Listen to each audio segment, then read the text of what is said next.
Mistletoe. Mistletoe. Good evening. Welcome to the December 24th Wednesday edition. I am Scott Leisure. Christmas Eve. Tonight is the night. If you are an 8-year-old kid, it all comes down to this. The last month of cramming to be extra nice, right? So that hopefully you get that one thing on your list you gave to Santa, like personally went to the mall or wherever and sat on Santa's lap. Nothing weird there, Walk your kid up to some strange guy in a fuzzy red suit. Your kid already has given him complete trust. Bad Santa. All right. I rip on those yard inflatables a lot here on everyone's favorite weekly podcast, Wednesday edition. I do. I rip on inflatables a lot, but this week I saw the funniest inflatable, or it was that, or I had some weird Captain Morgan flashback. It was a pirate captain, like a pirate Captain Hook Santa, right? And the best part was the hook on the end of Santa's arm was a candy cane. I hope my description gave you, the Wednesday edition community, a good visual, okay? Amen for Christmas, right? Amen for January 2nd, really, right? We talked a lot about it a couple of weeks ago. Christmas is whatever you want to make of it, right? From having to add an extra generator to your house to run all of your Christmas lights, to doing absolutely nothing and treating it as just another day. Whatever this holiday that is occurring tomorrow means to you, enjoy it. Take some advice from last week's edition and practice the pause, though, when needed, and relax and make it whatever you want it to be, okay? I know everyone has their holiday traditions. Maybe it's something you cook, or maybe it's your favorite tree ornament. Maybe it's a special restaurant that you and a friend like to meet up at. I don't know. I like and respect that part of Christmas, the family traditions, the times you spend thinking about like funny Christmas stories, right? Amen for Christmas again. The holiday, the season, Yuletide. So, all of this buildup, the tree, the lights, the baking, the presents, the cards, the ribbon, flippin' Santa Claus. Dare I say the inflatables? It all comes down to tomorrow. All of the buildup, and it's over. People, as we go out tonight and tomorrow, remember the pause. Remember that there is good that happens in the world. Remember that everyone is human, as much as there are times that we all feel that someone deserves like a really good punch in the throat. Celebrate the people in your inner circle and celebrate peace, right? It's one day that places all over the world will celebrate tomorrow, right? It's a special day. And amen to those who choose not to celebrate. And it's just another day. Okay. I have to ask the Wednesday edition community one Christmas question. What is the deal with Neil Diamond singing Christmas songs? Please, someone Someone help me, please. Anyone? Santa? People, I made a mistake last week when I was reminding everybody about Cash Friday. I told everyone last week that last Friday was the last Cash Friday of the year, when in fact, this Friday is the last Cash Friday of the year. Last Friday was not the last Cash Friday of the year. Is everyone still with me? This Friday, December 26th, is the last Cash Friday of 2025, the 52nd Cash Friday of the year. Please support Cash Friday.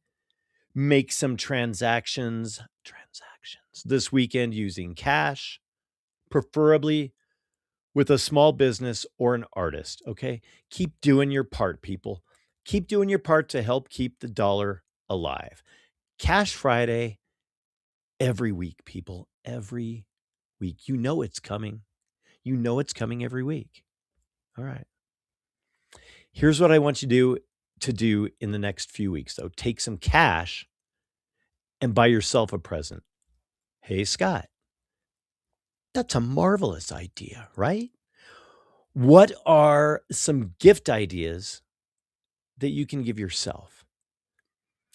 How about some relaxation and self care products? Schedule a massage, go for a soak, even just treat yourself to a night out to dinner at that little place on the corner you've been wanting to check out. Maybe there is a hobby you've been wanting to start, or maybe you want to tap into more of your creative side. Gift yourself a $100 bill. Take that Benjamin to Hobby Lobby and buy the paint, buy the yarn. At least go and walk around and stimulate your brain into getting some ideas, right? It might be as simple as buying the book, you know? There are also gifts you can give yourself that aren't going to cost you anything, to people. Scott, free gifts? Please tell me more.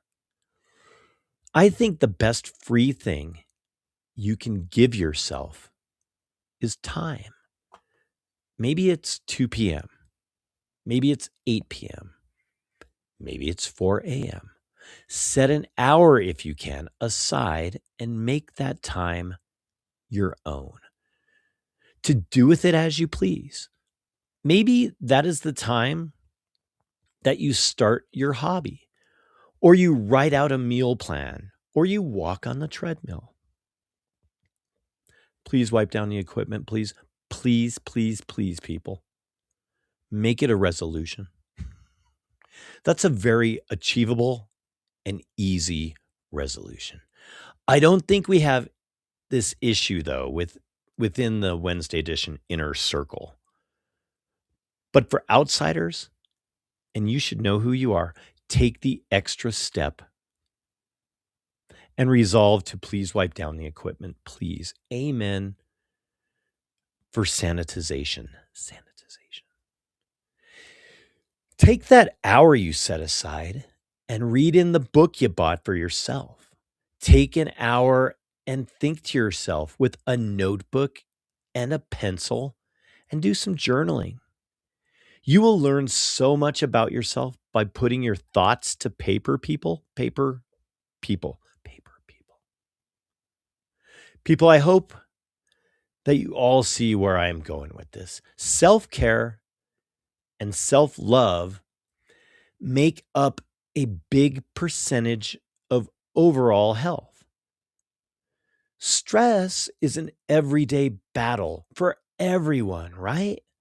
But there are things we can do to eliminate some stress, being proactive instead of being reactive. I want you healthy, happy, and free. We want everyone inside the Wednesday edition inner circle or out to be all those things, right? Amen for happy, healthy, and free. I'm only going to touch on a situation that occurred as quickly and as non confrontational and as compassionate as I can. Here we go. Wednesday edition is based out of the Mile High City, Denver, Colorado, with very deep Colorado roots. As a 55-year-old Colorado native, there is one thing I do know about this state, and it is that the weather and Mother Nature is always in charge, no matter what. Okay. So this past week, we had a forecasted weather event. We had a big cold front move in, and it created some very intense winds, like 80 to 100-mile-per-hour winds in some areas. Okay. We also have seen very little precipitation in the last few months. It's creating very volatile fire conditions, people. We had similar conditions a few years ago, and this huge urban wildfire broke out and burned down a bunch of subdivisions, businesses, lots of stuff. The Marshall Fire, right?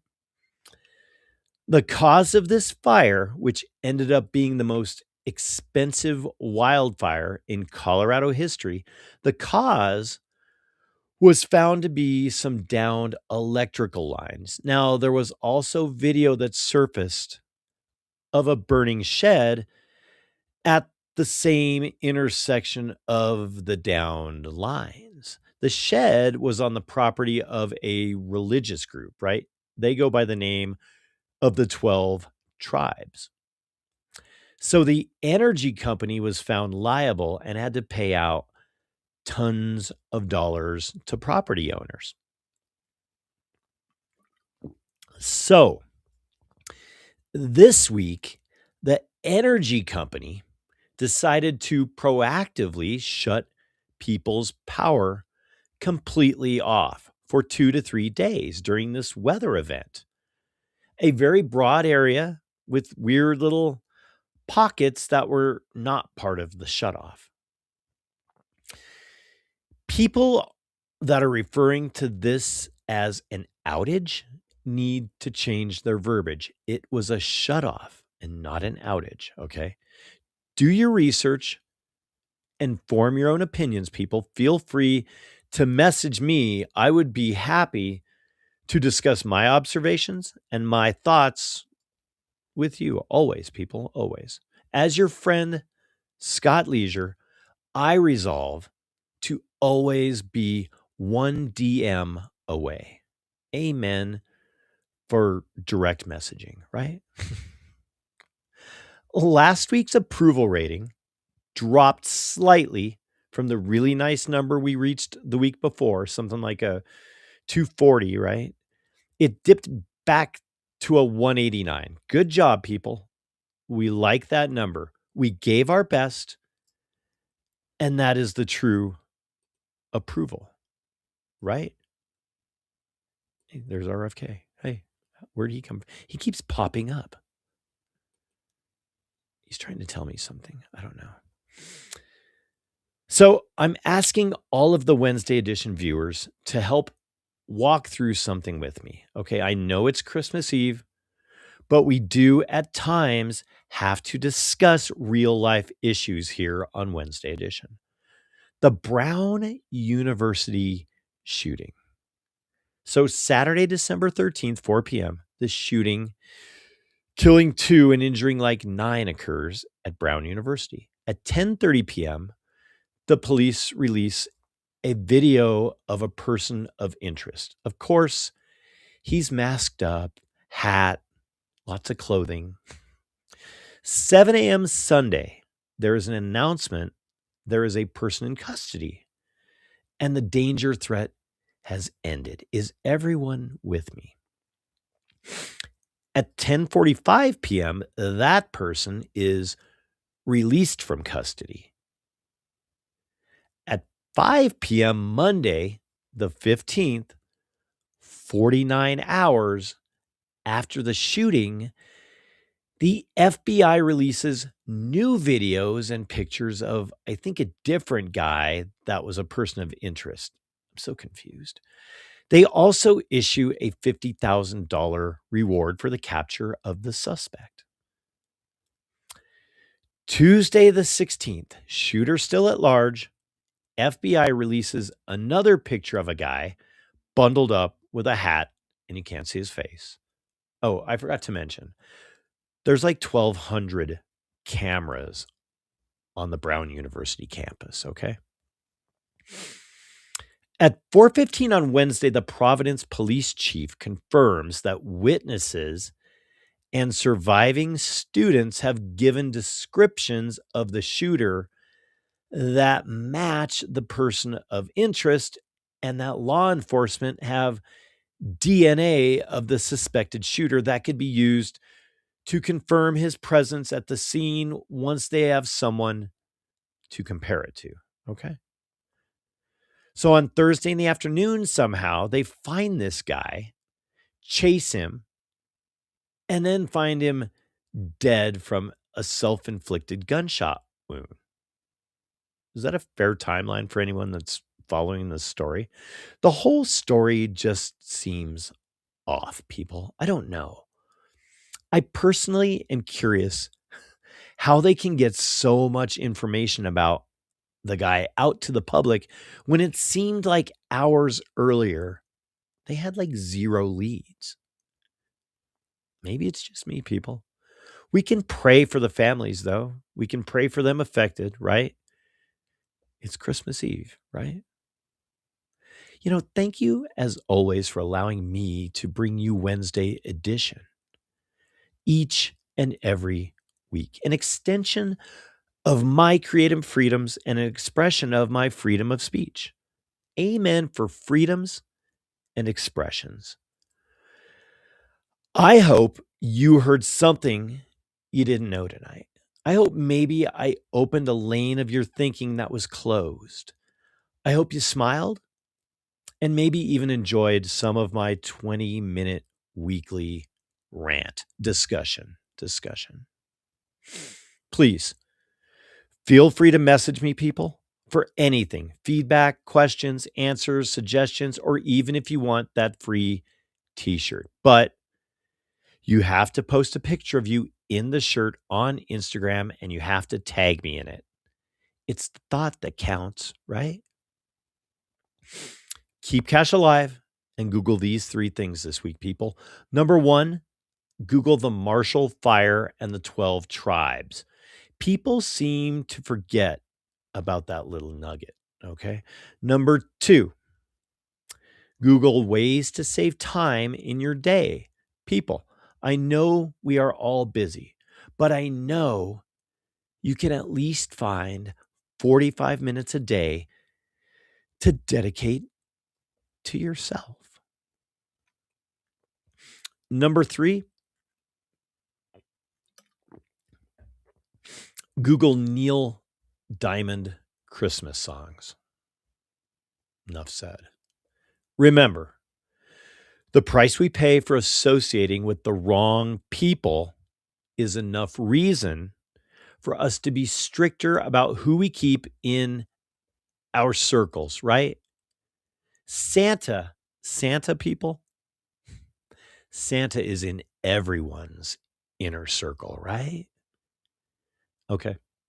Here is the special Christmas Eve Wednesday edition top 5 songs from December 24th, 1980. Let's do this. Number 5, Call Me Blondie. We could seriously end the countdown right now. Amen for Blondie, 1 for 1. It must be Christmas. Number 4, Rock With You, Michael Jackson. Yes, We all saw the Clinton, Epstein, Michael Jackson pictures. We did. Still a great song. 2 for 2. Number 3, Celebration. Kool and the Gang. Massive hit. Massive. There's a party going on right here. A celebration to last throughout the years. So bring your good times and your laughter too. We're going to celebrate your party with you. Come on now. Celebration. Come on, people. Sing it with me. 3 for 3. 3 for 3. I like it, people. I like it a lot. Number 2, December 24th, 1980. Number 2, Lady, Kenny Rogers. That song did reach number 1. I mean, it's Kenny Rogers. 4 for 4. 4 for 4. Christmas Eve, 4 for 4. The number 1 song from December 24th, 1980 on this wonderful Christmas Eve, just like starting over John Lennon. So in 1980, John Lennon, yes, Zoomers, the Beatle, John Lennon, released this big comeback album with Yoko Ono. Yoko. On December 8th of 1980, he was killed, and this song went like to the top of the charts. Amen for John Lennon, right? And amen for the Christmas Eve edition of Wednesday Edition. Enjoy your holiday tomorrow, people, or your non-holiday, whatever you choose. Celebrate your freedoms. Take some time for some thought and some reflection. Enjoy your time with your inner circle and do your best to pause and relax. Stay grateful, stay vigilant, eat some protein, get some cardio, and don't get trafficked. I've never heard of anyone getting trafficked off of a treadmill. Wednesday edition. Every Wednesday, 5 p.m. Instagram, YouTube, and scottleisure.com. Subscribe to the YouTube, people. It's the gift that keeps on giving. Thank you again for joining me. Keep an eye out for Santa. Merry Christmas. And be safe, people.